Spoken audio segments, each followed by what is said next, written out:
ça à vient, ça. si tu sais, tu te souviens des banques centrales hein, qui ont tout de suite compris que c'était un peu une menace, puisqu'on avait la concurrence des monnaies préconisée par Friedrich Hayek, qui commençait à devenir une réalité. Ils ont trouvé il y a un employé d'une banque centrale qui a fait un site où il expliquait que Bitcoin utilisait autant d'énergie, mettons que, je sais pas, la Belgique, hein, pour donner un exemple.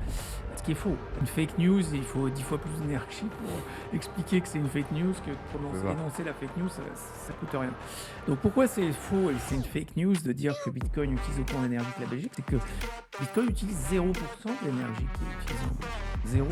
0%. C'est là où les mineurs Bitcoin vont en général, c'est dans des pays où il n'y a pas trop d'infrastructures. C'est ça, parce qu'en fait, il faut rappeler aussi que le concept du minage, c'est, encore une fois, un business. Il faut être rentable. C'est-à-dire que le but du mineur, il doit aller chercher l'électricité la moins Et chère. qu'il explique qu'il mine, si j'explique à un investisseur que je mine à Paris, il va me dire, vous rigolez, je vais payer l'électricité 3 fois plus cher que quelqu'un qui est au Congo, donc il va investir dans celui qui est C'est ça, et installé c'est au Congo. en tout cas pour répondre aux détracteurs sur Bitcoin pollue, ce qu'il faut bien dire à nos auditeurs, c'est que Bitcoin va chercher là où l'énergie est la moins chère. Il faudrait qu'on m'explique à quel moment c'est mauvais pour l'environnement.